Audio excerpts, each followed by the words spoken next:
Welcome to SheTV.com, where board-certified physicians talk to you about women's health. In this episode, Dr. Dana Stone, a board-certified OB-GYN, shares important information about why a woman should see her OB-GYN every year.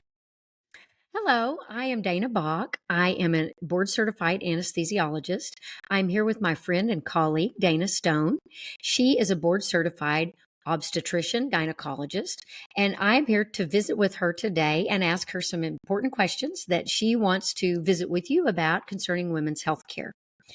How are you doing today, Dr. Stone? Are you doing all Great. right? Great. It's good to talk to you. It's very good to talk to you too. I wanted to visit with you about how frequently should an individual seek to see you in a year. It used to always be you'd see your obstetrician gynecologist once a year. Is that still true? Should we plan sooner than that or less than that? Right. So we got used to seeing our patients annually, and our patients got used to being seen annually, and we still really recommend that because there are a lot of things that we do at that visit. We recommend that women start no later than 21 years old. That's when we start doing pap smears now. We used to do pap smears. If we started seeing a young woman when she was 16, we would just begin to see her every year. We would do pap smears every year. We've learned that we get a lot of false positive pap smears when we do that. So we realized that we should wait until the age of 21 when that time frame of false positive pap smears is gone and start doing pap smears at age 21. We also, with the new pap smear guidelines, do not do a pap smear itself every single visit, but we still recommend that we see our patients once a year. Tell me what a pap smear involves, or what exactly is that? Right. So women think about anytime they get a pelvic exam, that kind of equates to a pap smear in most women's minds. And that's reasonable because that's how we explained it to women. You need to come in, you need to have your pelvic exam and your pap smear.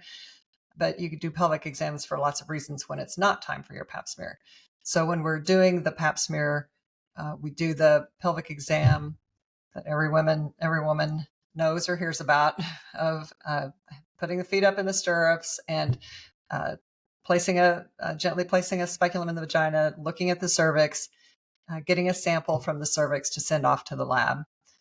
Those used to be put on a slide, and they looked at it directly on that slide. For a long, long time now, we have the liquid that we put the sample in.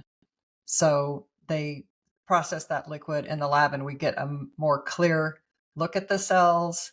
And the liquid part also allows us to do testing for human papillomavirus and some sexually transmitted infections as well. So it's a lot nicer, more versatile way of doing the pap smears, more accurate. In younger ages, below 30, that can be done every third year. After 30, you add the PAP and HPV together, and that can be done every 5 years. But again, we feel like most women can benefit from a physician breast exam once a year and from the other screenings that we do at that visit. We're checking blood pressure, weight, talking about your own personal health history, your family health history, trying to make sure that we're looking at your whole health history. Okay.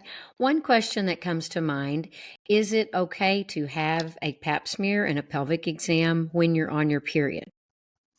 That's a really common question. A lot of our patients will have scheduled their annual exam the year before when they were there for their last one. And so that's not always going to come at the right time of your cycle. Again, since we're not doing a pap smear every single time, I would suggest that if you have that question, just go ahead and give the office a call and say, this is my situation. Is it going to matter for this exam? Because if you're not going to have your pap smear done, it's something that we can manage while you're there, and it's not a reason to try and find another time to come in. So if it is time for your pap smear, however, and you're bleeding very heavily, then the blood cells can obscure the cells that we're trying to look at on the pap smear, and then we might have to change that time frame. Okay. Okay. You mentioned that you coming in for your annual exam. You as a physician are involved in cancer screenings. Tell me what you're looking for, what cancers you might be talking about at that exam. Sure. Again, I think I grew up, my mother saying, "Now you have to go for your pap smear when you when you get to be older." And I think that when the pap smear came out, we were very good about telling women the benefits of that screening. But and we can certainly still see that today. We still see today that cervical cancer is really decreased since we started having pap smear screening, and the women who we diagnose with cervical cancer now tend to be those women who have not come in for their screening for many years. So, so we're most associated with cervical cancer screening. Um, Breast cancer screening, people also understand, I think, because we're generally the ones who do a breast exam. We're generally the ones who order mammograms for our patients. Um, but we're also, we learned early on to start screening for rectal cancer, colorectal cancer. We're often the only physician that a lot of women see until they're into their 50s or 60s. If they're young and healthy, we're usually their only doctor that they see. And the guidelines for colon cancer screening have used to be age 50. Now we're supposed to start at age 45. And there are lots of ways that you can do colorectal screening. The gold standard is colonoscopy. A lot of women are familiar with the Cologuard kit that comes Yes. to your house and that you can do in your own home. We're also looking at your family history, and a lot of women are becoming more familiar with the family genetics for breast cancer and ovarian cancer. And it's not unusual to have a few patients in your practice who have had that screening and who know that they carry a BRCA gene. There's also other genetic tests for families who have a lot of colon cancer in the family. And then you're looking at Lynch syndrome screening. And when you have that testing and you know that you're a carrier, depending on where you are in your reproductive lifespan and in your age group, we're either watching carefully or starting to talk about doing other preventive methods, surgeries, and Okay. things like that.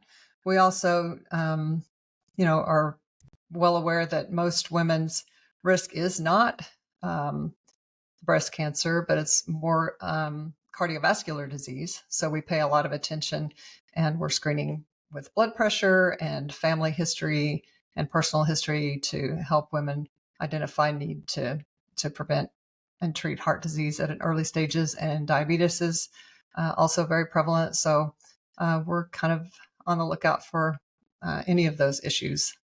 You're definitely looking at the whole well-being of each patient as they come in to see you. Yes, very much. And every person has their own individual health history and their own individual family history. So every person is really unique. Can a patient talk with you about birth control at that time, or do they need to make another appointment?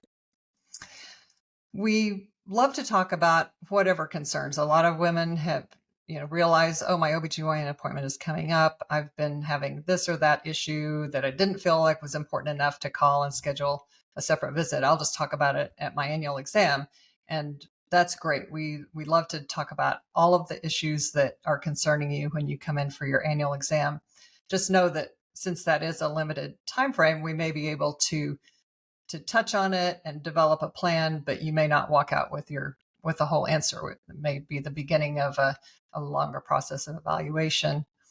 But we definitely want to hear about all those concerns. Birth control fits very nicely into the annual exam, and we have so many different options now. It's not just birth control pills anymore. There are pills, patches, rings, IUDs, implants that are all very appropriate for different people at different stages of life. And we just want to find out what you're most interested in and what work you think will work well for you, and give you all those options. Okay, perfect. Perfect. What about any sexually transmitted diseases? Is this a time to visit with an obstetrician gynecologist about that too?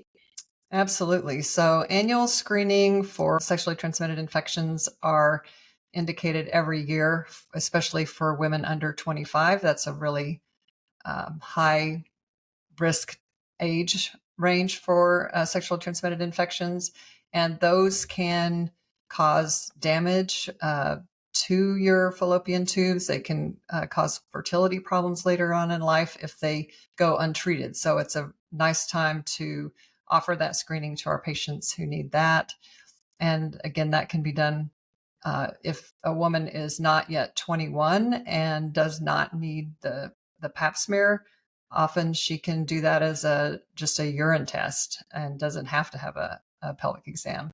I like to really reassure, especially moms who are making an appointment for their daughters for their first exam, that you do not have to come in and expect a pelvic exam at that first visit. That you may not need one until you're 21, or you have other issues that make us feel like we need to do that. So I think a lot of young women are very reassured by the fact that they do not have to have that pelvic exam with the first visit or so. Okay. Okay. I'm sure that they are. Yes. Yeah. Is there It's not anything that bad, but else? Right. It's not that bad, but I think the younger population, they don't know what to expect. yeah. Yeah. Is there anything else that we haven't talked about? It seems like we've covered most everything that I would be aware of, but what else have we missed? Yeah, I think a lot of it is just that age, what age group that you're in. So a lot of women will have questions about becoming pregnant, or if they've had difficulty becoming pregnant, talk about a fertility referral. Some busy professional young women who are not in a relationship are starting to ask about egg freezing, and that is more and more possible. It used to Okay. be something that we wish we could have, but we didn't, and that's becoming more and more possible. Women have questions as they approach the menopause age and start having some changes in their periods and some symptoms. They have questions about that, so we'll talk about menopause and hormone options and things for women in that stage of life. Okay. Perfect. It's been very informative speaking with you today. And I have no further questions. And I do want to thank you for being with us today and just visiting with us so that we are aware of what goes on when we schedule that first yearly exam or the repeat yearly exam, or if we need to see you any other time. So thank you very much for Yeah, your time yeah. today, Dr. Stone. Yeah, we're really happy to talk to patients about anything that they have questions about, and to make them feel as comfortable as possible with that visit. Perfect. All right. Thank you. Have a good Good to one. talk to you. Bye bye. Thanks. Thank you for watching SheTV.com, where board-certified physicians talk to you about women's health. If you would like to schedule an appointment with one of the physicians at Lakeside Doctors Gynecology and Obstetrics, here is the office contact information.